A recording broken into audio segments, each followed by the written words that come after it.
Halo semuanya, perkenalkan kami dari kelompok kelima, pengembangan kelompok IKM 3C 2023. Kami akan membahas tentang laporan case based learning yang telah diberikan kepada kami dari penugasan Bu Muji. Next.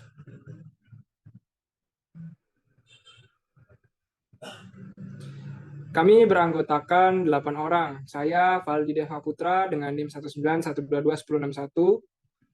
Kemudian saya Mega Putri Gataristiawan dengan NIM 191221075. Saya Francisca Almi Finansia dengan NIM 1912211089. Saya Stefani Kristi Puspitasari dengan NIM 191221185. Saya Nabila Intohima dengan NIM 121221193. Saya Fauzia Nabila dengan NIM 191221196. Saya Maya Putri dengan NIM 191221204. Saya dengan Widya Salasa Ramadhani dengan NIM 502310010238. Baik, untuk yang pertama yaitu pendahuluan, latar belakang. Jadi pada pelaksanaan case-based learning ini telah disediakan kasus terkait permasalahan yang ada di antara kader-kader Posyandu. Nah, dalam studi kasus ini itu diselingi dengan permainan sederhana yang dibuat oleh mahasiswa untuk membantu menyelesaikan serta memberikan solusi atas permasalahan yang telah diberikan. Nah, untuk permainan interaktif ini, itu merupakan permainan yang melibatkan banyak peserta dalam proses pelaksanaan permainannya, sehingga dapat menyebabkan terjadinya interaksi antar anggota. Kolaborasi antara case-based learning yang berupa studi kasus dan game interaktif ini dapat dijadikan sebagai salah satu pembelajaran dalam menemukan solusi suatu permasalahan. Nah, oleh karena itu, dengan dibuatnya laporan ini, diharapkan dapat dijadikan sebagai media pembelajaran dan referensi game interaktif oleh mahasiswa dan juga kader Posyandu. Kemudian yang kedua yaitu rumusan masalah. Nah, adapun rumusan masalah yang ada di dalam laporan ini antara lain yang pertama, bagaimana analisis studi kasus pada permasalahan kader Posyandu, dan yang kedua bagaimana solusi pemecahan masalah pada studi kasus tersebut, dan yang ketiga apa esensi dari game interaktif yang telah dimainkan dengan studi kasus tersebut. Next. Selanjutnya adalah poin tujuan. Dari rumusan masalah yang ada, maka didapatkan tujuan dibentuknya laporan sebagai berikut. Yang pertama, dapat memahami studi kasus yang telah diberikan. Yang kedua adalah dapat menemukan solusi pemecahan masalah pada studi kasus yang telah diberikan. Lalu yang ketiga adalah dapat memahami keterkaitan serta esensi dari game interaktif yang telah dimainkan dengan studi kasus yang telah diberikan. Adapun manfaat dari dibuatnya laporan ini, diantaranya yang pertama, bagi mahasiswa, laporan ini digunakan untuk memenuhi penugasan case-based learning pada mata kuliah pengembangan kelompok kesehatan masyarakat. Selain itu, laporan ini dapat dijadikan sebagai bahan referensi terkait game interaktif pengembangan kelompok. Lalu yang kedua adalah bagi masyarakat. Laporan ini bermanfaat sebagai bahan rujukan dan sumber referensi untuk game interaktif dalam penyelesaian masalah pada kader Posyandu di masyarakat. Selanjutnya,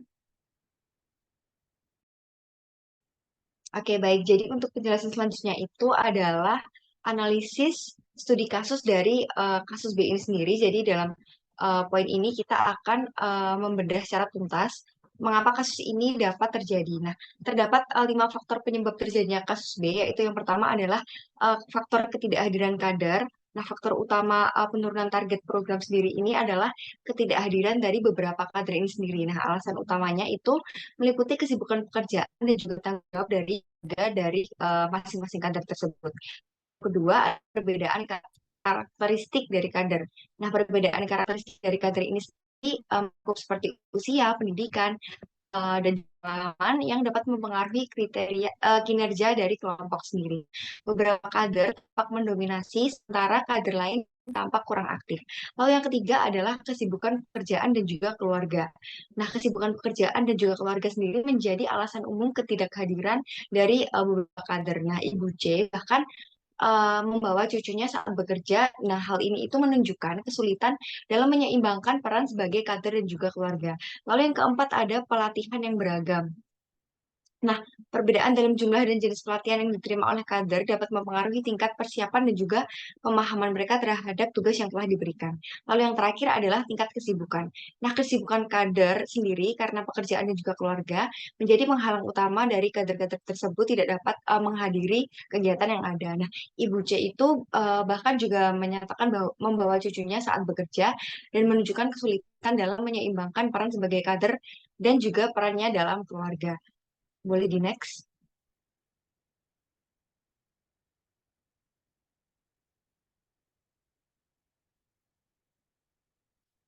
Baik, yang selanjutnya dengan adanya permasalahan ini pastinya akan menimbulkan dampak short term dan juga long term atau dampak dalam waktu yang dekat dan juga dampak dalam waktu yang lama. Yang pertama saya akan membahas dampak short term terlebih dahulu, yaitu penurunan partisipasi dan ketidakhadiran kader yang dapat menyebabkan gagalnya pencapaian target program kesehatan dalam jangka waktu yang dekat. Nah, hal ini dapat mengurangi dampak positif program tersebut terhadap kesehatan dari masyarakat sendiri. Nah, lalu yang kedua adalah dampak long term, yaitu kesinambungan penurunan partisipasi kader yang dapat merugikan program jangka panjang yang dapat melemahkan sistem kesehatan di wilayah tersebut. Nah, masyarakat mungkin dapat kehilangan kepercayaan pada program kesehatan jika ketidakhadiran dari kader ini sendiri terus berlanjut. Nah, selanjutnya adalah rekomendasi solusi yang dapat dilakukan atau intervensi yang dapat dilakukan, yaitu adalah pelatihan tambahan, yaitu dengan memberikan pelatihan tambahan untuk menyamakan pemahaman dan juga keterampilan kader sehingga mereka dapat bekerja secara lebih efektif. Lalu yang kedua adalah membuat jadwal yang fleksibel dengan merancang jadwal kegiatan yang lebih fleksibel dan juga mempertimbangkan kesibukan dan juga tanggung jawab dari masing-masing keluarga kader. Lalu yang ketiga adalah meningkatkan komunikasi. Dengan meningkatkan komunikasi ini sendiri dapat menyebabkan antar kader itu untuk memastikan semua informasi dapat disampaikan dengan baik dan juga menciptakan kesadaran akan pentingnya kehadiran dari setiap kader atau partisipasi dari setiap kader ini sendiri. Lalu yang terakhir adalah mengatasi konflik kepentingan. Nah, dengan menangani konflik kepentingan setiap individu ini sendiri dapat menetapkan batasan dan juga menjelaskan prioritas dalam tugas di setiap kader untuk mencapai tujuan bersama. Boleh di next.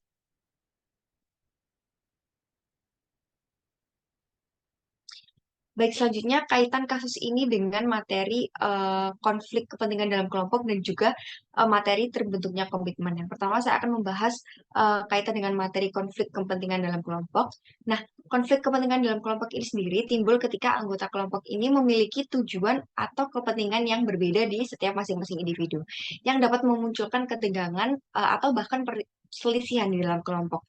Dalam kasus kader posyandu ini, perbedaan karakteristik dan juga latar belakang anggota kelompok seperti usia, pendidikan, dan juga pengalaman dapat menjadi pemicu adanya konflik ini sendiri. Nah, misalnya ketidaksetaraan dalam pelatihan kader atau dominasi dalam diskusi yang dilakukan oleh beberapa anggota yang dapat menciptakan ketidakharmonisan dalam kelompok.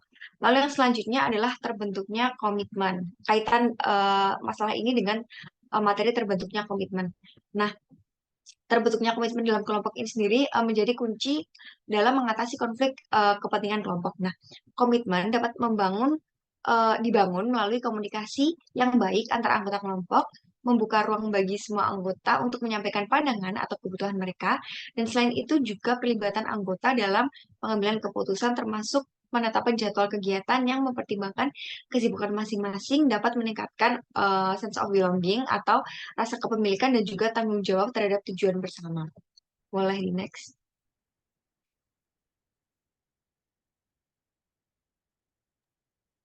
Baik, selanjutnya ada penyelesaian dan solusi kasus. Perbedaan pelatihan yang diterima oleh para kader dan tingkat kesibukan mereka ini memberikan landasan untuk merumuskan penyelesaian yang tepat untuk mengatasi masalah ini. Yang pertama, diperlukan pelatihan tambahan bagi kader untuk meningkatkan pemahaman dan keterampilan, sehingga mereka dapat bekerja lebih efektif. Yang kedua, yaitu perlu merancang jadwal kegiatan yang lebih fleksibel, mempertimbangkan kesibukan dan tanggung jawab keluarga kader agar mereka dapat berperan aktif dalam kegiatan posyandu. Yang ketiga adalah peningkatan komunikasi antar kader menjadi suatu kesadaran akan pentingnya kehadiran dalam mencapai target program. Penting untuk mengatasi konflik kepentingan dan perbedaan yang muncul di dalam kelompok kader posyandu. Nah, di penerapan penyelesaian dan solusi kasus ini itu diharapkan dapat mengubah dinamika kelompok kader posyandu ini menjadi lebih harmonis, meningkatkan efektivitas program, dan membangun kepercayaan bagi masyarakat sekitar. Boleh di next?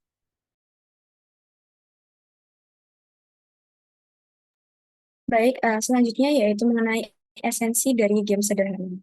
Esensi dari permainan yang telah dilaksanakan oleh kelompok kami sendiri ini terletak pada kemampuan permainan tersebut yang mana dapat mengajarkan kepada pemain bagaimana menghadapi suatu situasi yang menantang dan memecahkan suatu masalah, terutama perbedaan pendapat dengan cara kerjasama, komunikasi, pemikiran kritis, dan dalam konteks ini, permainan yang telah kita laksanakan ini dapat menjadi suatu alat yang efektif untuk mengembangkan keterampilan sosial, empati, dan pemahaman terhadap perspektif orang lain.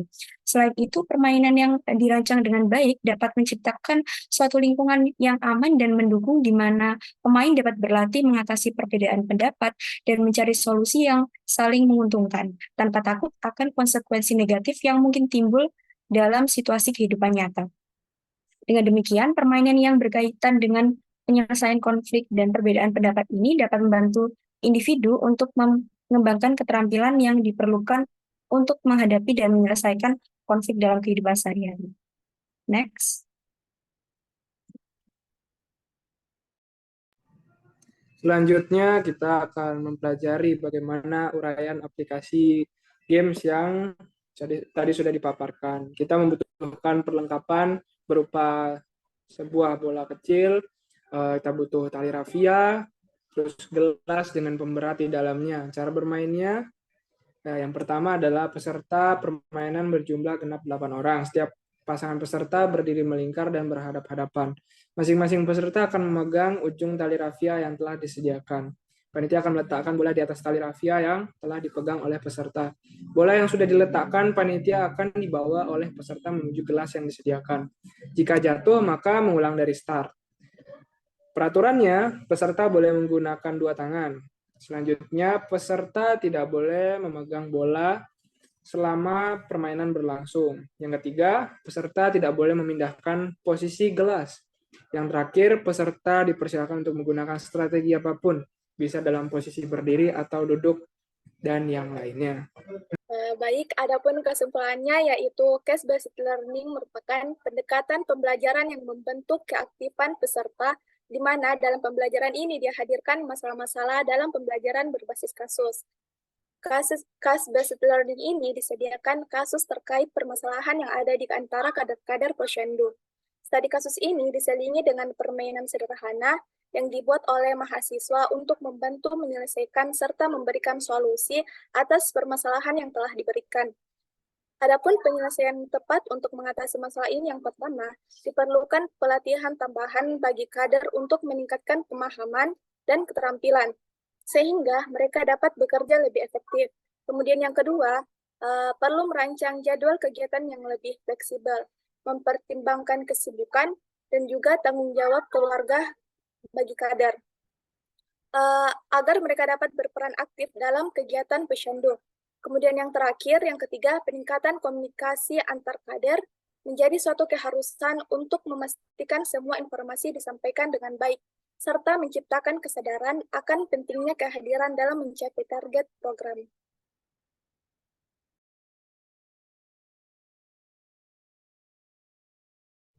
Oke, selanjutnya saran yang dapat diberikan dalam kasus ini yaitu dalam upaya meningkatkan efektivitas program posyandu, perlu dilakukan langkah-langkah seperti pelatihan reguler untuk kader mengenai pentingnya kehadiran, pemberian tips manajemen waktu, implementasi sistem pengingat, pemantauan dan evaluasi rutin, dengan serta dukungan keluarga, komunikasi efektif, pengakuan dan reward, fleksibilitas dalam jadwal, dan kolaborasi dengan pihak eksternal, serta monitoring dan evaluasi terus-menerus.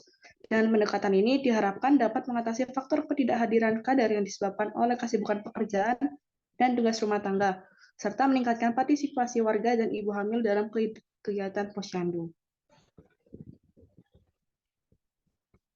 Selanjutnya, berikut daftar pustaka yang telah kita pakai. Sekian dari presentasi dari kelompok kami. Mohon maaf kalau ada salah kata. Terima kasih.